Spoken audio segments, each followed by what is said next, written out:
وہاں پہ چیزیں ریپیئر بھی کر رہے ہیں اور چیزیں اپنی بیچ بھی رہے ہیں. تو اس طریقے سے جب وہ 25,000 کو لے کے رول کرے گا تو اس سے اس کو پتہ چلے گا بھی سیل کس طرح کرنی ہے, پرچیز کس طرح کرنی ہے, کام کو کس طرح چلانا ہے, جو ملازمین ان کے ساتھ کیسے ڈیل کرنی ہے, کسٹمرز کیسے ڈیل کرنی ہے. تو gradually he will learn things. اب 25,000 میں اگر کامیاب ہیں تو ہم اس کے لیے 50,000 کیا, لاکھ, 2 لاکھ, 4 لاکھ, 10 لاکھ بھی ارینج کر سکتے ہیں from the sponsors, provided his project has a kind of substance. اس میں اگر جان ہے تو وہ بھی. ابھی بھی میں یہ عرض کر دوں ناظرین, آپ کی اطلاع لیے عرض کر دوں کہ ابھی یہ ہمارے پروڈیوسر صاحب ہیں کاشف بخاری صاحب, از ویری انرجیٹک. ابھی یہ مجھے پرسو کر رہے ہیں کہ جی ایک صاحب ہیں جو کہ کوئی تیل کو سکویز کرنے کا, تیل نکالنے کا کاروبار کرنا چاہ رہے ہیں, and he needs about $500,000 rupees. تو وہ میں پروجیکٹ اسٹڈی کر رہا ہوں. The moment I am satisfied میں ان کو کوئی نہ کوئی اسپانسر لا کے دے دوں گا کہ یہ ان کے ساتھ ملے کام کر لیں. تو وہ اس کی کنوکشن, پروجیکٹ کی جان اور فیوچر پراسپیکٹس کے اوپر ڈیپینڈ کرتا ہے کہ کس طریقے سے اس کو ڈیل کرتے ہیں. تو اس میں میرے خیال میں اسلام میں بھی یہی ایک طریقہ ہے کہ بھی چھوٹا چھوٹا چیزوں سے پہلے اسٹارٹ کریں تو پھر آہستہ آہستہ اس کو بڑھا کے پھر آپ اس کو آگے لے جا سکتے ہیں. سر اس کے علاوہ زہیب صاحب آپ ٹرانسپیرنسی کے حوالے سے آپ کے جو سوال تھا پلیز وہ بھی پوچھے. اب جس طرح سے بہت سارے لوگوں کا یعنی کہ یہ خیال ہو سکتا ہے کہ اب جس طرح بہت سارے لوگوں کو مدد کرنے کا دعویٰ کر رہے ہیں کہ جو ضرورت مند لوگ ہیں اور جو ٹیلنٹڈ لوگ ہیں جن میں آپ یعنی کام کرنے کی ول دیکھتے ہیں, ان میں انرجی دیکھتے ہیں, آپ ان کی مدد کرنے کے لیے تیار ہیں. لوگوں کے ذہن میں یہ سوال بھی آ سکتا ہے کہ جو لوگ آپ چوز کرتے ہیں جن کی آپ مدد کرنے کا ارادہ رکھتے ہیں ان کو وہ آپ کے قریبی رشتہ دار بھی ہو سکتے ہیں, عزیز بھی ہو سکتے ہیں. تو میں جاننا چاہتا ہوں کہ یعنی کہ ٹرانسپیرنسی کے مینٹیننس کے لیے آپ کا کیا پروسیجر ہے؟ جی پورا پروسیجر میں میرے خیال میں ہر ایپیسوڈ میں سعدیہ بی بی بہت ماشاءاللہ ہوشیار ہیں, یہ ہر دفعہ اگلواتی ہیں. وہ بیٹا آپ نے کرکٹ تو کھیلی ہوگی تھوڑی بہت, دیکھتے بھی ہوں گے. اب دیکھیں نا پاکستان ٹیم کو سلیکٹ کرنے کے لیے آپ کو 11 بندوں کی ضرورت ہے نا, آپ اس میں 1100 تو نہیں رکھ سکتے. 18 کروڑ کی آبادی ہے, 18 کروڑ میں 11 بندوں کو سلیکٹ کرنا کتنا جان جوکھوں کا کام ہوگا. بالکل. اب جو بندہ سلیکٹ کریں گے آپ کا کوئی نہ کوئی کہیں گے جی اس میں بھی سفارش آئی ہے, یا اس میں کوئی رشوت چلی ہے, یا اس میں فیورٹزم ہوئی ہے. وہ اپنی جگہ درست ہے ساری چیزیں, لیکن ہمارا جو پروسیس ہے الحمدللہ اٹ از ویری ٹرانسپیرنٹ, بڑا اوپن ہے. لوگوں کی درخواستیں آتی ہیں, ٹیلی فون کے اوپر آتی ہیں, رائٹنگ میں آتی ہیں, ای میل سے آتی ہیں, SMS سے آتی ہیں. بندے کا نام, ٹیلی فون نمبر, پتہ, پروفیشن وغیرہ نوٹ کر لیتے ہیں, اس کو ہم شارٹ لسٹ کرتے ہیں. اس کے بعد ٹیلی فون کے اوپر ان سے کچھ تھوڑی بہت گفتگو ہوتی ہے. کافی لوگ اس میں مطلب رہ جاتے ہیں, مثلاً وہ کہیں گے 25,000 تو چھوٹی رقم ہے, مجھے تو 5 لاکھ چاہیے, 25 لاکھ چاہیے. تو اوبیسلی یہ ہمارا مطلب پروجیکٹ جو ہے یہ 1 لاکھ مہینے کا پروجیکٹ ہے, جس میں 2, 3 یا 4 لوگوں کو ہم سپورٹ کر سکتے ہیں. ایک چیز. اس کے بعد اس میں سے ہم شارٹ لسٹ کرتے ہیں 8 یا 10 یا 15 لوگ, جس میں ہم دیکھتے ہیں کہ اس میں کچھ جان ہے, بیس ہے اس بندے میں, اس کے پروجیکٹ میں.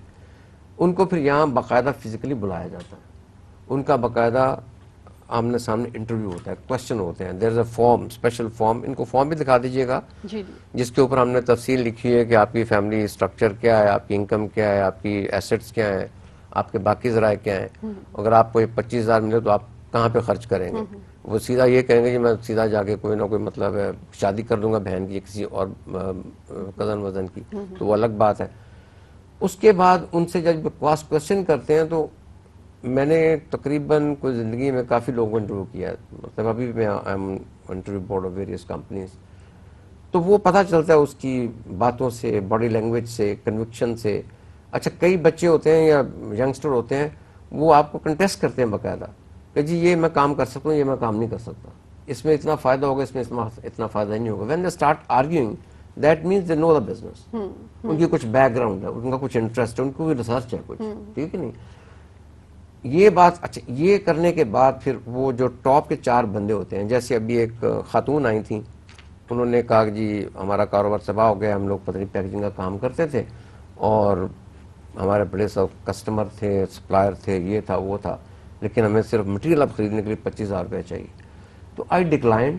میں نے اپنے پروڈیوسر صاحب سے یہ کہا, میں نے کہا بھائی ان کے پہلے بڑے کانٹیکٹس ہیں, اگر یہ آلریڈی بزنس اسٹیبلش ہے تو ان کے کسٹمر ان کا کو ساتھ دیں, ان کے سپلائر ان کا کو ساتھ دیں, اس 25,000 میں کسی اور غریب کا بھلا ہو جائے زیادہ بہتر ہے, کیونکہ ان کا پہلا وہ بزنس ہے. It has just gone little slow اس لیے ہو گیا کہ گھر میں کوئی ٹریجڈی ہو گئی, کوئی مطلب باپ بیمار ہو گیا یا دکان بند ہو گئی یا کسی نے پیسے نہیں دیے, تو اس لیے اس کو ڈراپ کر دیا. تو یہ ایک طریقہ کار ہے. اس کے علاوہ میں ناظرین آپ سے یہ بڑی پرزور اپیل کروں گا, درخواست کروں گا کہ اگر آپ اس کو کسی طریقے سے بھی اس پروجیکٹ کو, اس ٹرانسپیرنسی کو ٹیسٹ کرنا چاہتے ہیں, please do come forward. And ہاتھ کنگن کو آرسی کیا, پڑھے لکھے کو فارسی کیا, آپ خود اس کو ٹرائی کر کے دیکھیں. اور سر اس کے علاوہ ہم نے رپورٹ بھی تیار کی, ہم نے پہلے بھی اپنے ناظرین کو رپورٹ ہم دکھا چکے ہیں, اور ہم اپنے آنے والے پروگرامز میں بھی وہ رپورٹ آپ کو دکھائیں گے. ہم نے ان لوگوں کا فالو اپ کیا ہے جن لوگوں کو ہم نے قرضہ دیا, اور اسی کے اوپر بیسڈ ہم نے ایک رپورٹ تیار کی ہے. لیکن وہ انشاءاللہ ہم اپنے اگلے آنے والی ایپیسوڈ اس میں ساتھ ہی میں ایک چیز اور عرض کر دوں. میرا خیال ہے کہ اگلے پروگرام میں آپ جن لوگوں کو پہلے قرضہ دے چکے ہیں ان کے نام اور ڈائریکٹ ٹیلی فون نمبر بھی آپ پبلش کر دیں, بالکل دکھا دیں اسکرین پہ. بھائی کسی نے اگر پوچھنا ہے ان کے ساتھ کیا بیتی ہے, وہ خود ان سے پتا کرنا, ہمیں تو کسی کی سفارش کی ضرورت ہی نہیں ہے. اور وہ لوگ جو ہیں وہ اس وقت کم از کم اپنا کاروبار کر رہے ہیں, اور صحیح طریقے سے کر رہے ہیں, کیونکہ پڑھے لکھے لوگ تھے اور شوق والے لوگ تھے, ان کے پاس ایک ول تھی, وش تھی, وہ کر رہے ہیں. تو ان سے خود پتا کر رہے ہیں لوگ. ٹھیک ہے جی. اچھا سر, ہمیں بہت سی ای میلز اور بہت سے میسیجز موصول ہوتے رہے ہیں. ابھی ایک ہمیں بہت انٹرسٹنگ ایک ای میل موصول ہوئی.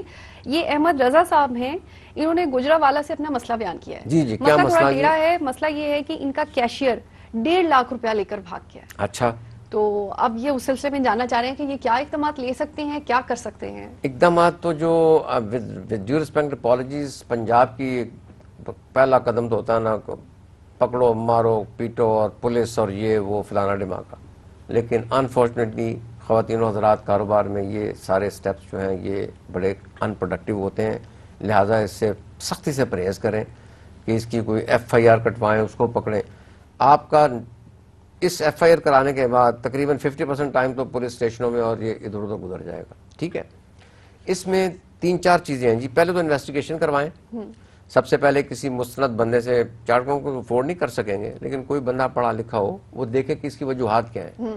آیا ان کے سسٹم میں کوئی پرابلم ہے, جو اکاؤنٹنگ سسٹم رکھا ہے اس میں کوئی پرابلم ہے, یا انہوں نے too much reliance on cashier دے دیا ہے کہ جی اس کے پاس 16 لاکھ اور 18 لاکھ روپیہ آتا ہے, وہ جمع کراتا ہے, تو وہ اس میں سے 16 لاکھ میں سے 15 جمع کرائے گا, لاکھ جیب میں رکھ لے گا, پھر 15 آئے گا, 13-14 جمع کرا, پھر 1 لاکھ رکھ لے. اس طرح کرتے کرتے وہ 1.5 لاکھ کی بجائے کئی لاکھ مطلب لے کے جا سکتا ہے. تو پہلے اپنے سسٹم کو یہ مطلب اسٹڈی کریں, اس کو امپروو کرنے کی کوشش کریں, اور سسٹم کو مضبوط کرنے کی کوشش کریں. ون شوڈ ناٹ, جو مین پرابلم آتا ہے ہمارے میڈیم سائز بزنس مینوں کے ساتھ, کہ جی اتواری بندہ ہونا چاہیے, وہ جی رشتہ دار ہے, جو فلاں کا دوست ہے. جی کاروبار میں کوئی دوستی, کوئی اعتباری, کوئی مذہب, کوئی محراب اور کوئی جو ہے نا صوفی کام نہیں ہے. آپ سسٹم کے تحت چلیں. آج آپ نے کیش لیا ہے پورے کا پورا, جیسے میں اپنے یہاں پہ ٹرسٹ میں کرتا ہوں, آپ نے جمع کرانا ہے. جس نے جمع نہیں کرا اس پہ فائن ہو جائے گا, سیدھی بات ہے. اگر اس کیش میں سے اس نے نکال کے کسی کو ادھار دیا تب فائن ہو جائے گا. اگر اس نے نکال کے کسی کو خرچ کر لیا ہے, کمپنی کے لیے کیا ہے, تب فائن ہو جائے گا. تو سسٹم کو سخت بنایا, اس کو مضبوط کریں. انڈیویجول آتے رہیں گے, اس میں فراڈیے بھی آئیں گے, نیک لوگ بھی آئیں گے, ایماندار بھی آئیں گے. جو صحیح ہوگا چل جائے گا, جو صحیح نہیں ہوگا نکل جائے گا. آپ نے سر بڑی اہم بات کی کہ کاروبار میں آپ نے رشتہ داری یا دوستی جو ہے وہ ایک ٹوٹلی ڈفرنٹ چیز ہے. بالکل. اسی حوالے سے سر ہمیں ایک اور بھی ای میل موصول ہوئی ہے. یہ فرید منظور صاحب ہیں, انہوں نے سیالکوٹ سے لکھا ہے. ان کے بہنوئی کا کاروبار ہے, کارز میں ڈیل کرتے ہیں. تو وہ ان کے ساتھ ٹریولنگ کے بزنس ہے ان کا اپنا, وہ ان کے ساتھ, ان کے بہنوئی چاہتے ہیں کہ ان کے ساتھ پارٹنرشپ کر لی جائے. تو آپ ان کو کیا مشورہ دیں گے؟ انہوں نے آپ سے مشورہ مانگا, آپ کی رائے مانگی ہے. تھینک یو ویری مچ جی, بہت شکریہ. یہ مشورے بھی مانگنے شروع کر دیں جو رننگ بزنس ہے. اس میں جی پہلی بات تو میرا خیال یہ ہے کہ سر دست میرا جو 6 سینس کام کر رہی ہے کہ یہ صالح صاحب, بہنوئی صاحب کو انوالو نہیں ہونا چاہیے قطعاً بھی. ظاہر رشتہ داریاں بھی ہوں گی, بیوی کا معاملہ ہے, پھر صالح کا معاملہ ہے. یہ تو خاصا اہم نازک, بہت زیادہ نازک ہے. اور اس میں ہوتا یہ ہے کہ پھر وہ گھر میں کوئی مہمان آتے ہیں تو اس میں ڈسکشن شروع ہو جاتی ہے, کسی پارٹی میں جاتے ہیں وہاں ڈسکشن شروع ہو جاتی ہے. تو ان کو تو اس لیے میرے خیال میں بالکل اوائڈ کریں. ایک چیز. دوسری چیز جو آپ فرما رہی ہیں کہ ٹریولنگ ایجنسی کا کام ہے. ٹریولنگ ایجنٹس کا کام جو that is very very sensitive, بڑا سوفسٹیکیٹڈ اور پالش کام ہے. اس میں آپ کو کلائنٹس کو پرسو کرنا پڑتا ہے, پیار سے بات کرنی پڑتی ہے, ٹکٹ بیچنے پڑتے ہیں, پھر اس کی ریکوری کرنی پڑتی ہے, اور اس کے لیے ایک باقاعدہ ٹیکنیکل پروفیشنل ایک لے آؤٹ پروسیجر ہوتے ہیں مختلف جگہوں کے. تو وہ اس میں جو بھی بندہ کام کر رہا ہے وہ تو ماہر ہوگا. اب گاڑیوں کا جو بروکر ہوگا اس کو تو ان چیزوں کا پتہ نہیں ہے. اس کا مطلب ہے کہ 14 لاکھ کی لی, 15 کی بیچی, بیچ میں کمیشن کمائی, فارغ ہو گئے. یعنی ان کے لیے کیش جو ہے وہ کار ہے کیش ہے, دونوں میں سے ایک چیز ہے, یا بک گئی ہے یا مطلب کھڑی ہے. ٹھیک ہے نا. تو وہ اس میں اتنے زیادہ سوٹیبل نہیں رہیں گے. اور دوسری یہ ہے کہ یہ جتنے بھی بروکر یا گاڑیوں والوں کا بزنس کا ایک ڈفرنٹ فریم آف مائنڈ ہوتا ہے, ایک ڈفرنٹ ایپٹیچیوڈ ہوتا ہے, وہ اسی میں ڈیولپ کرتے ہیں اپنے آپ کو. تو ان کا ساتھ چلنا میرے خیال میں بہت مشکل ہوگا. یہ کسی طریقے سے اپنی ان سے مطلب معذرت کرنا زیادہ بہتر ہوگا. سر ہمیں ایک اور ای میل موصول ہوئی ہے, اور یہ میں سمجھتی ہوں کہ خاصی اہم انہوں نے نقطہ اٹھایا ہے. یہ جاننا چاہتے ہیں کہ ریکروٹمنٹ کے لیے چھوٹے کاروباری حضرات جو ہیں ان میں کون سی چیزیں ہیں جو کہ دیکھی جائیں اور ان کو پھر ریکروٹمنٹ کے لیے سلیکٹ کیا جائے. چھوٹے کاروباری حضرات جو ہیں ان کے لیے کیش سب سے بڑا پرابلم ہوتا ہے. وہ چاہتے ہیں کہ کم سے کم سیلری والا بندہ, کوئی واقف, کوئی بھائی کا دوست کا بھائی, چاچے کا پتر, مامے کا پتر, یا کوئی مسایا, کوئی ادھر ادھر, کوئی پرانا ریٹائرڈ فوجی, وہ آ کے وہ اس کو وہاں لگا لیں گے. اس سے قطعاً میرے خیال میں یہ پرہیز کریں. جو بندہ ریکروٹ کرنا ہے اس کو میرٹ کے اوپر لے کے چلیں. اس کی بیسک کوالیفیکیشنز جو ہیں وہ دیکھیں کہ یہ واقعی اس کی تعلیم اتنی ہے, ایکسپیرینس ہے, اس کو سنبھالے گا نہیں سنبھالے گا. اور جو میڈیم سائز اتنے لوگ ہیں یہ زیادہ ریلائنس کرتے ہیں رشتہ داروں پہ, دوستوں پہ. ان کی ویسے ان کو شاید پتہ نہیں کس طرح یقین ہوتا ہے کہ یہ فراڈ نہیں کریں گے. حالانکہ میں نے اپنے تجربے میں دیکھا ہے کہ سب سے زیادہ نقصان آپ کو اپنے دوست, اعتماد والے بندے, رشتہ دار جو ہیں نوئنگلی یا ان نوئنگلی. یہ ضروری نہیں کہ رشتہ دار کمپیٹنٹ نہیں ہے, رشتہ دار کمپیٹنٹ بھی ہو سکتا ہے, لیکن ہو سکتا ہے ورک لایا جائے یا کوئی اور کسی مجبوری کی وجہ سے آ جائے. تو یہ ان کو میرے خیال میں یہ اوائڈ کرنا چاہیے. بالکل میرٹ پہ چلیں. اگر مثال کے طور پہ تھوڑا بہت زیادہ پیسے دینے پڑتے ہیں تو جو بندہ کوالیفائی کر رہا ہے اس کو لے آئے تو زیادہ بہتر ہوگا ان کے لیے. اچھا سر, آپ نے کوالیفائی جو آپ نے ورڈ یوز کیا, تو یہ بتائیے کہ جو قصبوں سے یا دیہاتوں سے لوگ آتے ہیں وہ کس قسم کی ایجوکیشن کے لیے, ووکیشنل ایجوکیشن زیادہ اہم ہے یا کہ فارمل ایجوکیشن زیادہ ہے؟ جی آپ نے یہ بھی بڑا اچھا سوال کیا. میرے خیال میں زہیب صاحب کو اس میں انوالو کریں تھوڑا سا. ہاں جی زہیب صاحب, آپ کا تو تعلیم سے ہی تعلق ہے, تو آپ اس حوالے سے کیا بتائیں گے کہ قصبوں سے آنے والے جو لوگ ہیں, دیہاتوں سے آنے والے لوگ ہیں, ان کے لیے ووکیشنل جو ایجوکیشن ہے اس کی کیا اہمیت ہے؟ ایجوکیشن ووکیشنل ہو یا فارمل ہو, سب سے پہلے جو سوال انسان کو اپنے آپ سے پوچھنا چاہیے وہ یہ ہے کہ وہ کس طرف جانا چاہتا ہے, اس کا رجحان کس طرف ہے. سائیکالوجی میں 2 طرح کے موٹیوز ہوتے ہیں, ایک انٹرنسک موٹیو ہوتا ہے, ایک ایکسٹرنسک موٹیو ہوتا ہے.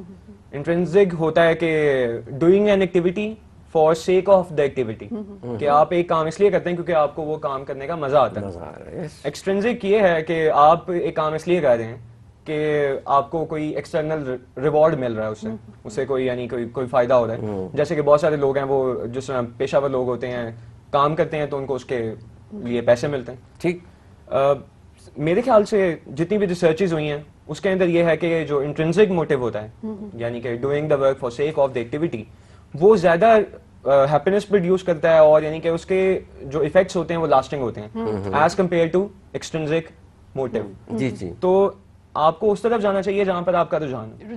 آپ اپنے آپ سے پوچھیں کہ آپ کیا کرنا چاہتے ہیں, آپ کیا بننا چاہتے ہیں, اس کے مطابق جو ہے وہ آپ اپنی ایجوکیشن کو سلیکٹ کریں. جی صاحب, آپ نے بہت اہم یہ پوائنٹ آپ نے ڈسکس کیا, لیکن ابھی وقت ہوا ہے ایک بریک کا. بریک کے بعد ہم آپ سے یہیں سے ہی سلسلہ گفتگو کا آغاز کریں گے. Right now it's time for a break.